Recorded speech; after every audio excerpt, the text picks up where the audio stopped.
The black smoke rising from Mount Suribachi looked like the breath of Satan himself, and as I rolled my F4U Corsair into a screaming dive through the wall of flak bursting around me, I could see the tiny figures of Marines below, pinned against the volcanic sand like insects under a magnifying glass. Japanese machine guns chattered from invisible positions, their muzzle flashes the only sign of the enemy that had turned this 8-square-mile island into a fortress of death. My hands gripped the stick so tight my knuckles went white as tracer rounds zipped past my canopy, each one close enough to kill me. This was February 19, 1945, and I was diving into the mouth of hell itself. My name is Lieutenant Jack Morrison, United States Marine Corps, and I flew close air support missions over Iwo Jima during those 36 days that changed the Pacific War forever. What I witnessed there, the courage of Marines fighting yard by yard through that nightmare landscape, the ingenious defenses of an enemy determined to die rather than surrender, and the sheer human cost of taking that strategic speck of volcanic rock, still haunts my dreams 78 years later. But let me start at the beginning, 3 days before that first dive through the flak that nearly sent me to join my ancestors. February 16, 1945. I was standing on the flight deck of the escort carrier USS Nassau, watching the pre-invasion bombardment of Iwo Jima from 12 miles offshore. For 3 days straight, our battleships and cruisers had been pounding that island with everything they had. 16-inch shells from the USS Nevada and USS New York, smaller caliber rounds from cruisers and destroyers, all of it raining down on what intelligence told us was a heavily fortified but ultimately conquerable Japanese position. "Look at that fireworks show," said my wingman, Second Lieutenant Mike O'Brien, a red-headed kid from Boston who joined our squadron just 2 months earlier. "Ain't gonna be much left of those Japs when we get there." I wasn't so sure. Through my binoculars, I could see the island clearly, a misshapen chunk of black volcanic rock dominated by the extinct volcano Mount Suribachi at its southern tip.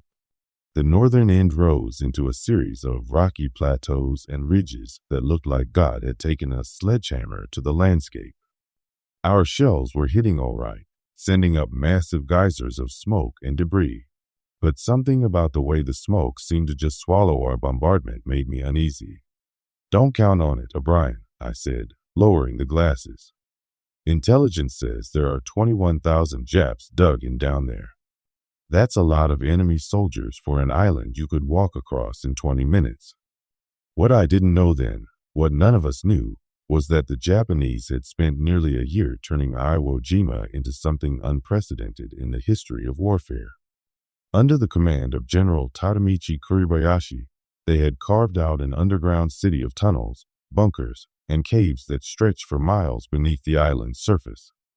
While we were dropping bombs and firing shells at empty positions on the surface, 21,000 Japanese soldiers sat safe in their subterranean fortress, waiting for us to come to them.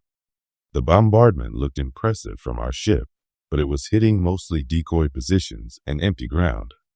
The real defenses, hundreds of concealed artillery pieces, machine gun nests built into the living rock, and mortar positions that could disappear and reappear like deadly magic tricks, remained untouched.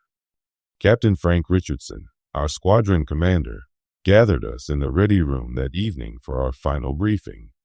Richardson was a veteran of Guadalcanal and the Philippines, a thin, serious man with prematurely gray hair and eyes that had seen too much combat. "Gentlemen," he began, spreading out aerial photographs of Iwo Jima on the table. "Tomorrow morning at 0900 hours, the 4th and 5th Marine Divisions hit the beaches. Our job is to provide close air support, hitting Japanese positions that are firing on our boys, destroying enemy artillery, and basically keeping the Japs' heads down while our Marines advance." He pointed to different areas on the photos. "Intelligence estimates we'll have the island secured in 4 to 5 days. The Japs have been bombed and shelled for months now. Most of their heavy equipment should be destroyed or damaged." Richardson paused, looking each of us in the eye. "But make no mistake about this mission. Even if the Japs are weakened, They're not going to give up easy.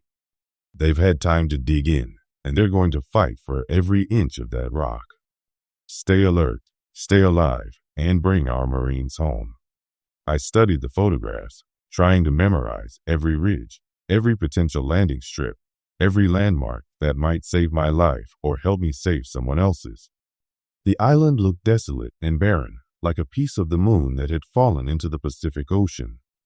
I couldn't imagine why anyone would want to fight for such a godforsaken place. What I didn't understand then was that Iwo Jima wasn't important for what it was, but for where it was. Sitting just 650 miles south of Tokyo, it was the perfect staging area for the planned invasion of Japan itself. More immediately, it was home to Japanese fighter bases that intercepted our B-29 Superfortress flying bombing missions against the Japanese mainland.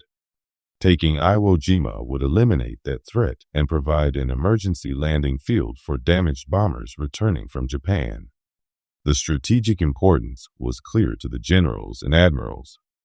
To us pilots, it was just another mission, another island to take from the Japanese.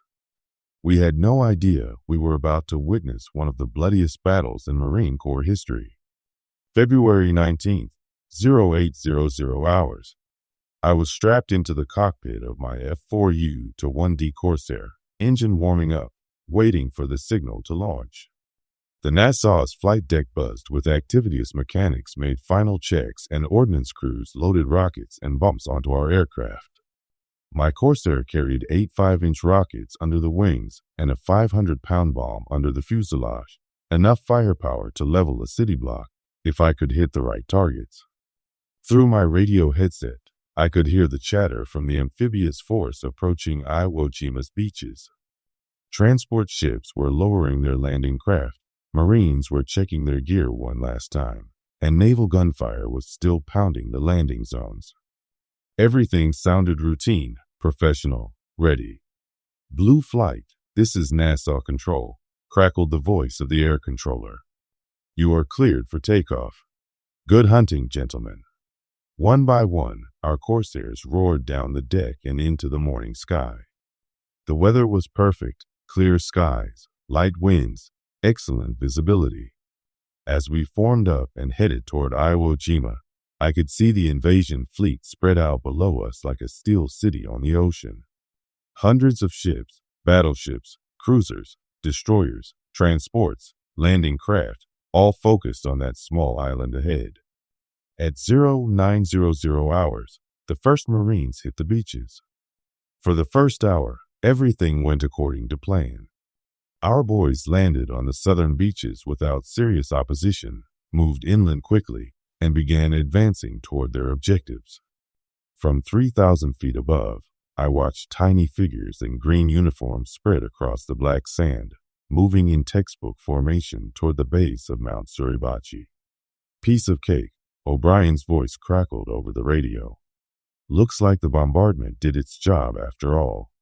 Then the trap was sprung. At exactly 1,000 hours, the entire island seemed to explode at once. Machine guns opened fire from positions that hadn't existed moments before. Artillery shells began falling among the Marines with devastating accuracy. Mortar rounds dropped from the sky like deadly rain, and suddenly the organized advance became a desperate fight for survival. O'Brien shouted over the radio, "Where the hell did all that come from?" I banked my Corsair into a steep turn, trying to spot the enemy positions. What I saw below defied belief. Japanese soldiers were emerging from the ground itself, from spider holes, cave entrances, and concealed bunkers that our bombardment had never touched. Machine gun nests that had been invisible suddenly revealed themselves by their muzzle flashes, and I realized we were looking at a defensive system unlike anything we'd encountered before. "Blue leader to all flights," I called over the radio, taking command as Richardson had taught me. "We've got Marines in serious trouble down there. I'm going in for a rocket run on that machine gun nest at coordinates 347-128. O'Brien, you follow me in and hit anything that shoots back." I pushed the stick forward and dove toward the island, watching my airspeed climb past 300 knots. The machine gun position I'd spotted was built into a rocky outcropping near the beach, its field of fire covering the entire landing zone. I could see Marines pinned down behind whatever cover they could find, unable to advance or retreat. At 1,500 feet, I armed my rockets and lined up the target in my gun sight. The gun position looked like nothing more than a dark shadow in the rocks, but I could see the muzzle flashes winking like a deadly star. At 800 feet, I squeezed the trigger. All 8 rockets rippled off my wings in 2 seconds, streaking toward the target in trails of white smoke. I pulled out of the dive just as the first explosions erupted around the gun position, then banked hard to the left to avoid the flak that was starting to fill the sky around me. "Good hits. Blue leader," O'Brien called. "That position is toast." But even as I climbed away from my attack run, I could see new gun positions opening fire from different locations. It was like fighting a hydra, cut off one head, and 2 more appeared. The Japanese had turned the entire island into a fortress, with mutually supporting positions that could cover each other and backup positions for every primary gun. For the next 6 hours, we flew mission after mission against Japanese positions, using up our rockets and bombs, returning to the Nassau to rearm and refuel, then going back for more. But for every position we destroyed, another one appeared. The Marines below were paying a terrible price. I could see bodies scattered on the black sand, medics crawling from wounded man to wounded man, and entire squads pinned down by cross-firing machine guns. By sunset on that first day, the Marines had advanced exactly 700 yards inland. They held a beachhead less than half a mile deep, and they'd paid for every yard with blood. We'd lost 3 Corsairs from our squadron, shot down by flak, ground fire, or the occasional Japanese fighter that managed to get airborne from the island's airfields. That night, anchored offshore with the rest of the fleet, I sat in my bunk trying to process what I'd seen. This wasn't going to be a 4-day battle. This was going to be a siege, a grinding, bloody fight for every cave, every tunnel, every fortified position on that hellish island. February 20th brought no relief. If anything, the fighting intensified as the Marines pushed deeper into Iwo Jima's defensive network, and the Japanese revealed more of their hidden strength. From my cockpit, I watched our boys trying to advance across terrain that seemed designed to kill them. Open ground swept by machine gun fire, ridges honeycombed with caves and tunnels, and volcanic sand so soft that men sank to their ankles with every step. The Japanese had turned the entire island into a killing field. Every piece of high ground was fortified, every cave mouth concealed a gun position, and every advance had to be paid for with Marine blood. What made it worse was that we couldn't see most of the enemy. They fought from underground, popping up to fire a few shots before disappearing back into their tunnels like deadly prairie dogs. "Blue leader, this is Groundhog 6, came the voice of a Marine forward air controller over my radio. The facts were Marines on the ground who directed our airstrikes, usually operating from forward positions where they could see both our aircraft and the enemy targets. I've got our artillery position giving my boys hell. Grid coordinates 352-241. Repeat 352-241. I checked my map and spotted the coordinates, a rocky ridge about 800 yards inland from the beach. Roger, Groundhog 6. I see smoke rising from that area. Can you mark the target? Negative on smoke marking, blue leader. Too much ground fire.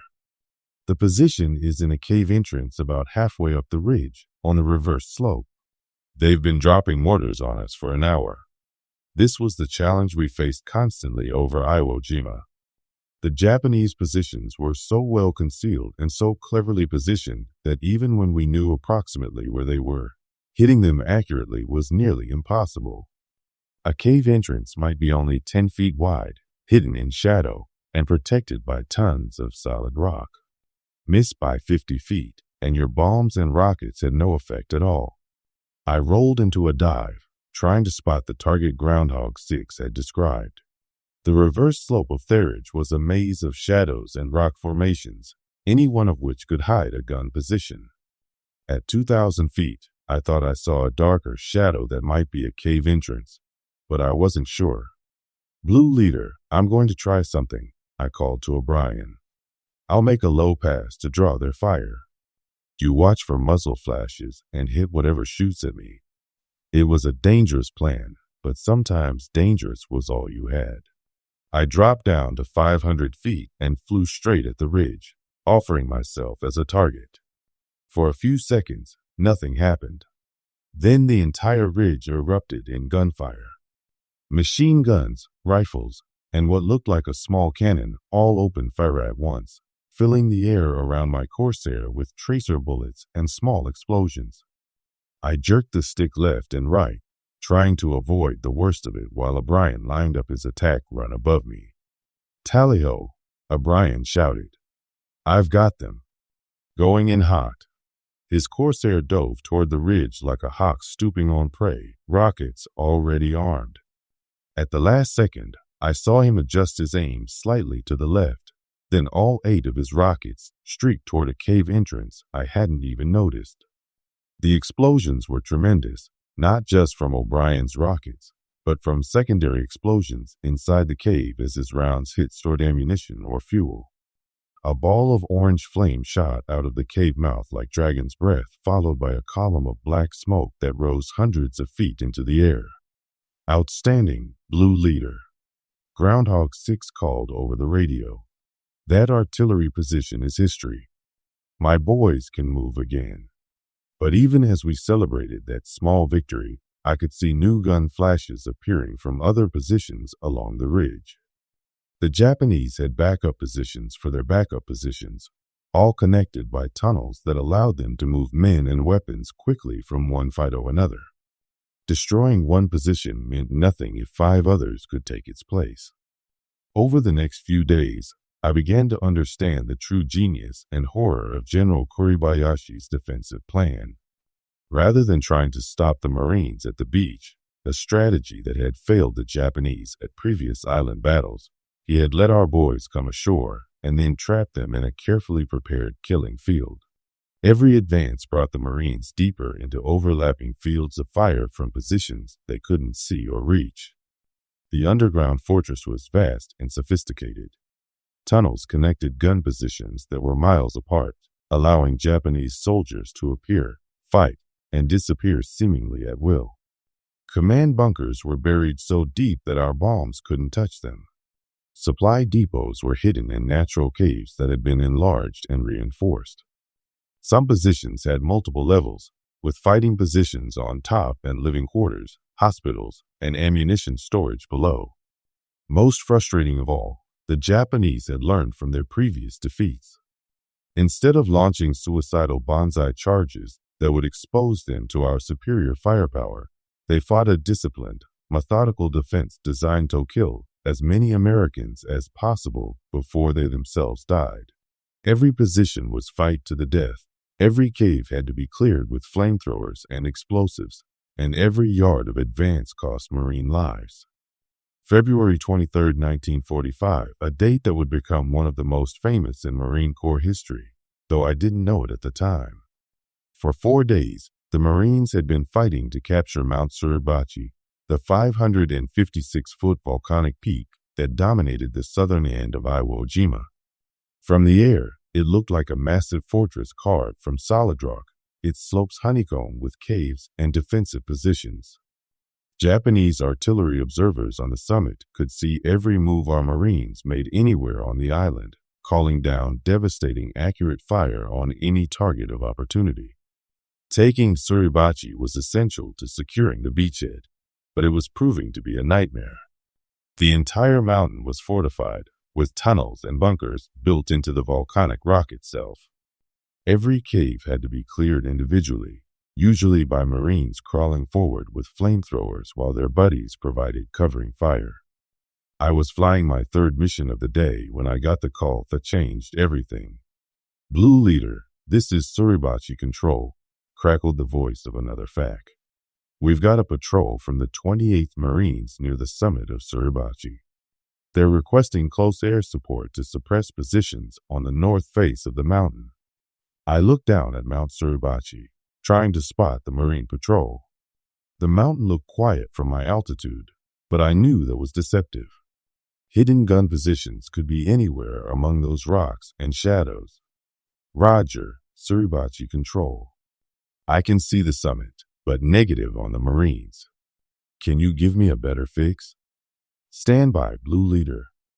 They're moving up the south slope now, about 50 yards below the summit. Look for. Wait a minute. The radio went quiet for a long moment. I circled the mountain, wondering what was happening on the ground below. Then Surbachi Control's voice came back, and I could hear the excitement in it.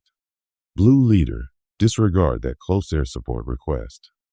The patrol has reached the summit. They're on top of Surbachi. I banked my Corsair toward the summit and saw something that made my throat tighten with emotion. On the highest point of Mount Suribachi, 5 Marines and a Navy corpsman were raising an American flag on an improvised flagpole. Even from 3,000 feet up, I could see the star-stained stripes snapping in the wind, the first American flag to fly over Japanese soil in World War II. What I was witnessing was the first flag raising on Suribachi, not the famous one that would be photographed later that afternoon and become one of the most iconic images in American history, but the smaller flag raised by the patrol that actually captured the summit.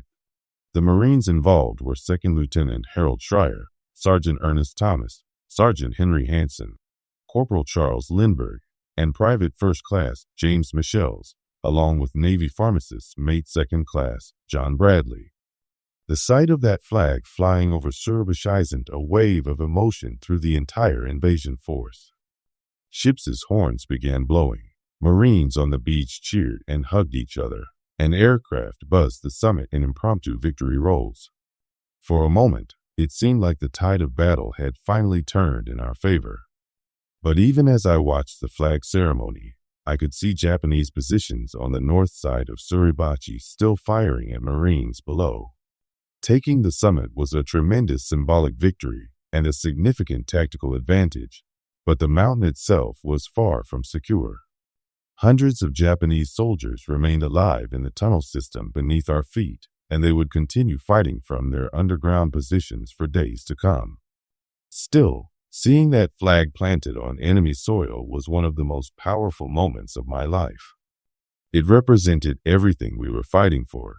Not just the strategic value of Iwo Jima, but the principle that free men could overcome any obstacle when they fought together for a righteous cause. Later that afternoon, a larger flag was brought up to replace the first one, and Associated Press photographer Joe Rosenthal captured the moment that would become one of the most famous photographs ever taken. But for me, the image that will stay with me forever was that first flag, raised by Marines who had just survived 4 days of hell to plant American colors on the highest point of enemy territory. With Mount Suribachi secured, the focus of the battle shifted to the northern 2/3 of Iwo Jima, where the Japanese had prepared their strongest defenses. The terrain there was a nightmare landscape of rocky ridges, deep ravines, and volcanic plateaus, all fortified with interconnected tunnel systems that made our previous battles look like practice exercises. The Marines called it the meat grinder, and the name was brutally appropriate. Every advance measured in yards cost dozens of casualties. Every ridge taken was paid for with Marine blood.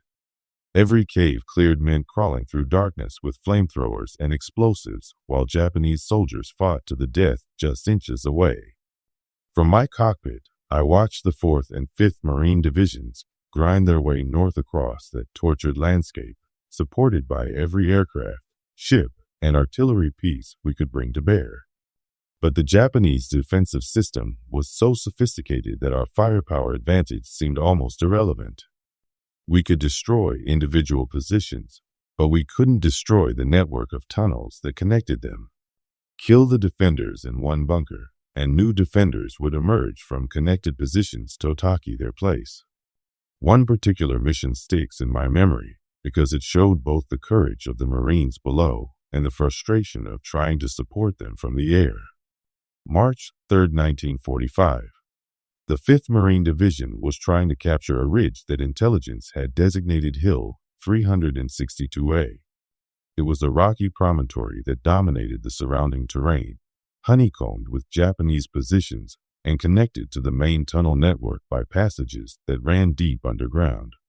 Blue Leader, this is Castle 6, came the call from the Marine FAC. Castle 6 was the radio call sign for the 5th Division's air support team, Marines who moved with the forward troops to coordinate airstrikes. We need immediate air support on Hill 362A. Grid coordinates 341-298. Marines are pinned down by heavy machine gun fire from multiple positions. I looked down at the designated area and saw what looked like a moonscape. Shell-torn ground covered with smoke, scattered equipment, and the tiny figures of Marines hugging whatever cover they could find. Tracer bullets crisscrossed the area like deadly fireflies, and mortar explosions sent up geysers of black dirt and volcanic ash. Roger, Castle 6. I can see your boys down there. Can you mark the positions? Negative on smoke marking, Blue Leader. Too much ground fire. The main position seems to be in a cave complex on the north face of the hill. They've got at least 3 machine guns and what looks like a small mortar. I studied the north face of Hill 362A, trying to spot the enemy positions. The entire slope was a maze of shadows, rock outcroppings, and potential hiding places. Cave entrances were almost impossible to see from the air, especially when they were camouflaged and protected by overlapping fire from other positions. Castle 6, I'm going to make a low pass to draw their fire. You watch for muzzle flashes and talk me onto the target. Roger, Blue Leader. Be advised, we've been taking small arms fire from that area all morning. They've probably got rifle pits supporting the main position.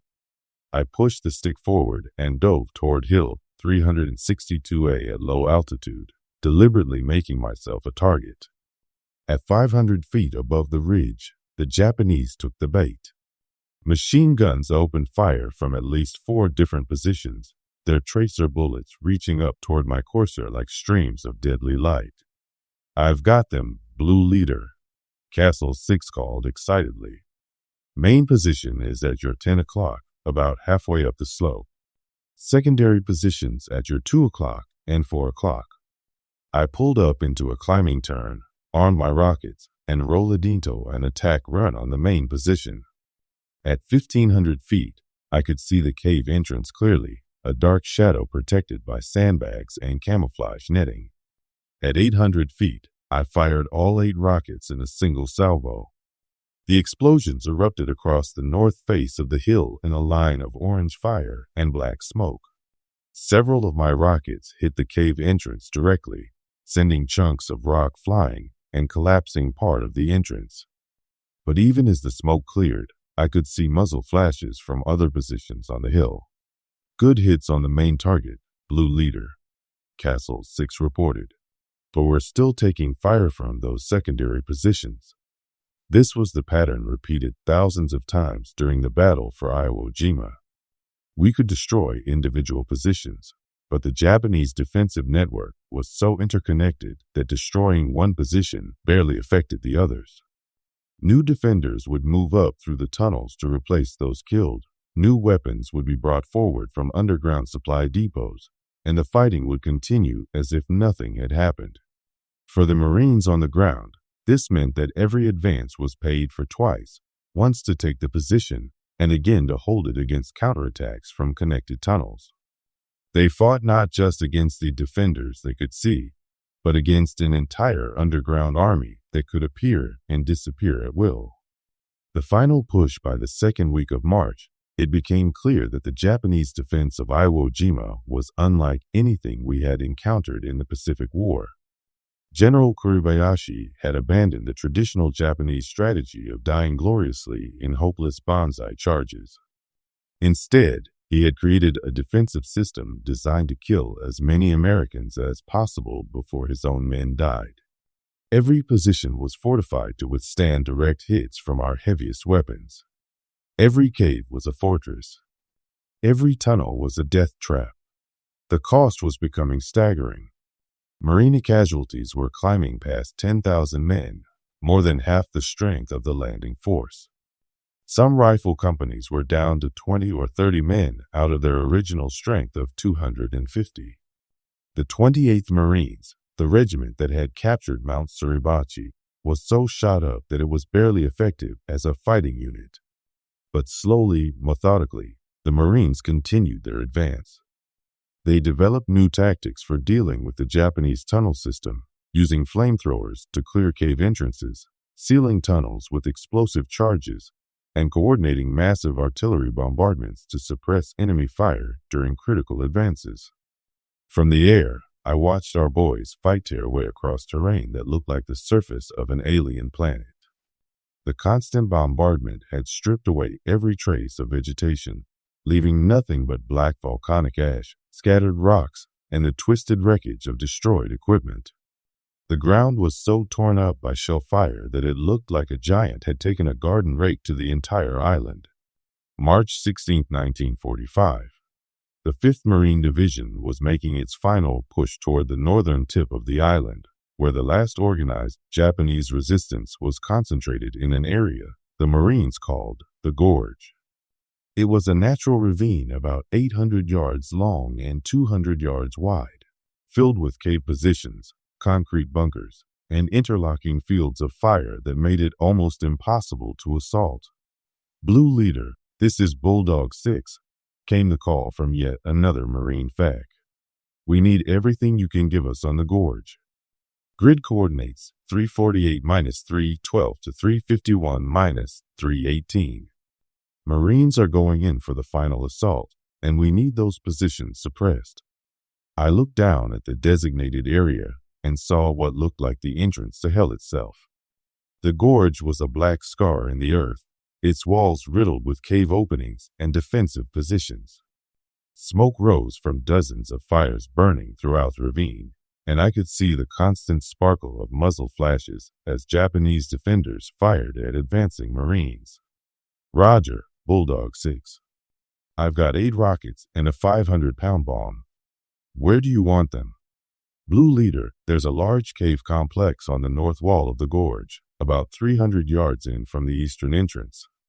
Intelligence says it's a command bunker. If we can take that out, it might disrupt their whole defense. I armed my weapons and rolled into a dive toward the target.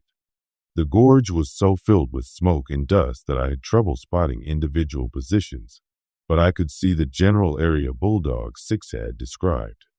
At 1,200 feet, Japanese anti-aircraft fire began bursting around my Corsair, not just machine guns this time, but what looked like 37mm cannon firing from concealed positions.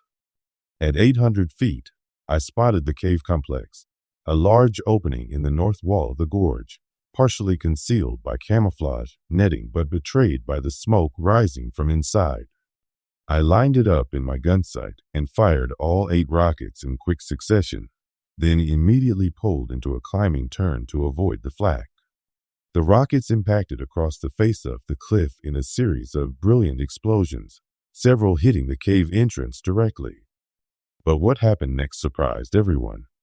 Instead of the usual secondary explosions from stored ammunition, the entire cliff face seemed to collapse inward with a rumbling roar that I could hear even over my engine noise. Holy Blue Leader, Bulldog 6 called over the radio. You just brought down half the cliff. That must have been their main ammunition storage. What we had discovered by accident was one of the main supply depots for the Japanese defense of northern Iwo Jima. The cave system we'd hit contained thousands of artillery shells, mortar rounds, and small arms ammunition, enough explosives to keep the garrison fighting for weeks. When my rockets set off that ammunition, the resulting explosion was so massive that it collapsed hundreds of tons of rock, sealing off an entire section of the tunnel network. The destruction of that supply depot marked the beginning of the end for organized Japanese resistance on Iwo Jima. Without ammunition and supplies, the remaining defenders could only fight until their immediate supplies were exhausted. Individual positions continued to resist for several more days, but the coordinated defense that had made the island such a deadly fortress finally began to crumble. March 26, 1945. After 36 days of fighting, the island of Iwo Jima was declared secure. It had taken longer than anyone expected, cost more than anyone imagined, and revealed the full extent of Japanese determination to defend their homeland at any cost. The statistics were staggering.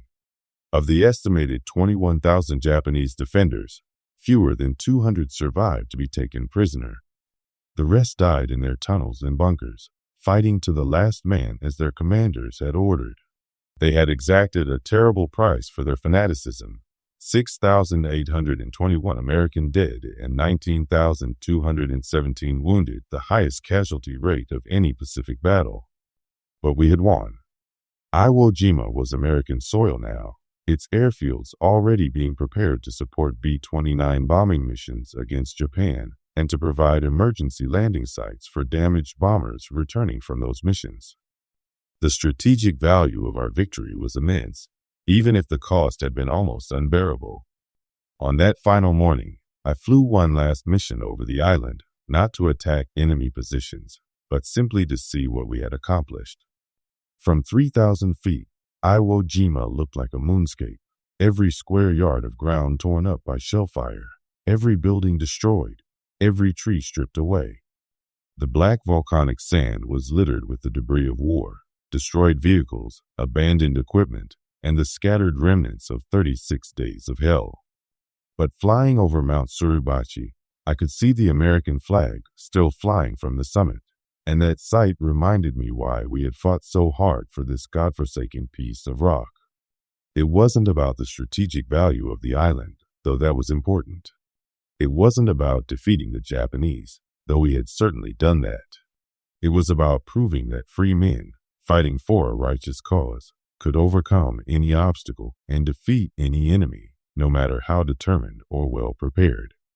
The Marines who died on Iwo Jima, Marines like Private First Class Franklin Sousley, Sergeant Michael Strank, and Corporal Harlan Block, three of the flag raisers who didn't survive the battle, had given their lives for something larger than themselves. They had died so that future generations of Americans could live in freedom, protected by the sacrifice of those who went before. As I flew back to the Nassau for the last time, I thought about the Japanese soldiers we had fought. They had been brave men, fighting for their homeland as they understood it. General Kuribayashi himself had been a worthy opponent, a professional soldier who had used every advantage of terrain and preparation to exact the maximum cost from his enemies.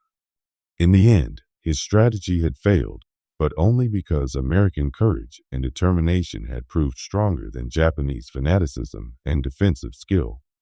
The lessons of Iwo Jima would influence American planning for the invasion of Japan itself. If it took 36 days and nearly 27,000 casualties to capture an 8-square-mile island defended by 21,000 Japanese soldiers, what would it cost to invade the Japanese home islands defended by millions of soldiers and civilians? The bloody arithmetic of Iwo Jima was one of the factors that convinced President Harry Truman to use atomic weapons to end the war rather than launch Operation Downfall, the planned invasion of Japan. Looking back now, 78 years later, I can see that Iwo Jima was more than just another Pacific battle. It was a test of American resolve, a demonstration that our nation would pay any price and bear any burden to defend freedom and defeat tyranny. The Marines who fought there, the sailors who supported them, and the pilots who flew overhead all understood that they were part of something larger than themselves.